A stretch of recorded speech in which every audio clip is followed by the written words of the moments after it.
ఇప్పుడు మొన్న ఈనాడు మధ్య మీటింగ్ పెట్టారు నారాయణ గారు వచ్చి. ఇప్పుడు పార్టీకి సంబంధం ఉంది కాదు, రైతుల గురించి. మరి వాళ్ళు ముందరగా మీటింగ్ వేసి ఇదిగో మంత్రి గారు వస్తున్నాడు, మరి మనం ఎట్లా ఇద్దామా ఇవ్వద్దు అనేది అడగల. మంత్రి గారు వచ్చిపోయినాక మీటింగ్ వేశారు, మళ్ళీ వచ్చిపోయారు. నాకు తెలిసిన వరకు అది ఏమో రోడ్డు అంత ముందే ఉందండి, కాదు ఇప్పుడు తారు పోశారు. అంతకు ముందే ఉంది కదా.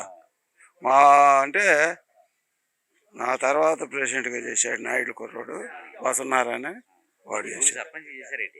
ఎవరు ఎన్నిలే, మా కుటుంబం మొత్తం మీద 15-20 సంవత్సరాలు, నేను 11-12 సంవత్సరాలు ఇందిరాగాంధీ టైంలో. అంతకుముందు మా ఊరికి కరెంట్ లేదు, బస్సు లేదు, ఎలిమెంటరీ స్కూల్ లేదు, అద్దెది.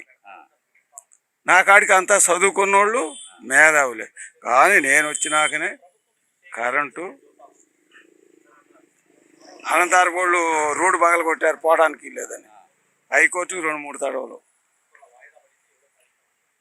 అది మా నేను చేసింది.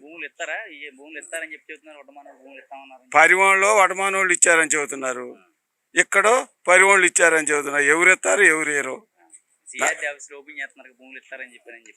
దాన్ని ఏమో వాళ్ళు చేసుకోవచ్చు. ఇచ్చేవాళ్ళు ఇస్తారు, ఈయన వాళ్ళు బలవంతాలు లాక్కుంటారు, లేకపోతే వదులుకుంటారు. అది వాళ్ళ నిర్ణయం కదా. నేను ఇయ్యొద్దని చెప్పేవాడిని కాదు, ఈ ముందు చెప్పేవాడిని కాదు.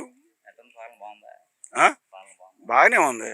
అంతకుముందు 3 అమ్మేవాళ్ళు ముందు, ఇప్పుడు 10 మంది అమ్ముతున్నారు నాకు తెలిసిన వరకు.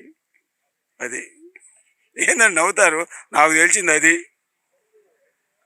పింఛను మామూలుగానే ఇస్తున్నారు.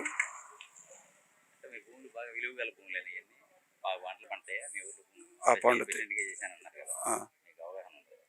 బాగానే పండుతాయి.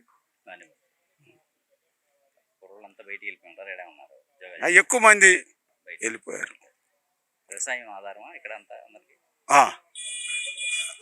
ఎక్కువ వ్యవసాయం మీద కూలి. కాకపోతే ఏంటంటే మా ఊర్లో ప్రతి కులపోడికి పొలాలు ఉన్నాయి, మాలోళ్ళు ఉన్నారు. కమ్మారెడ్డి వాళ్ళ సగమే అయినా వాళ్ళకి మొత్తానికి పొలాలు ఉన్నాయి మాలా మాదిగలకి. కాకపోతే అప్పుడు దొంగతనాలు కూడా తక్కువ మా ఊళ్ళో. వాళ్ళు అంతమంది ఉండ కాదు, ఏదన్నా గడ్డి అంటే గోంగూర ఇటువంటివి తప్పితే అది తీసుకెళ్దాం ఇది దోసుకెళ్దాం అనేవాళ్ళు కాదు మా ఊరు పల్లెలో వాళ్ళు.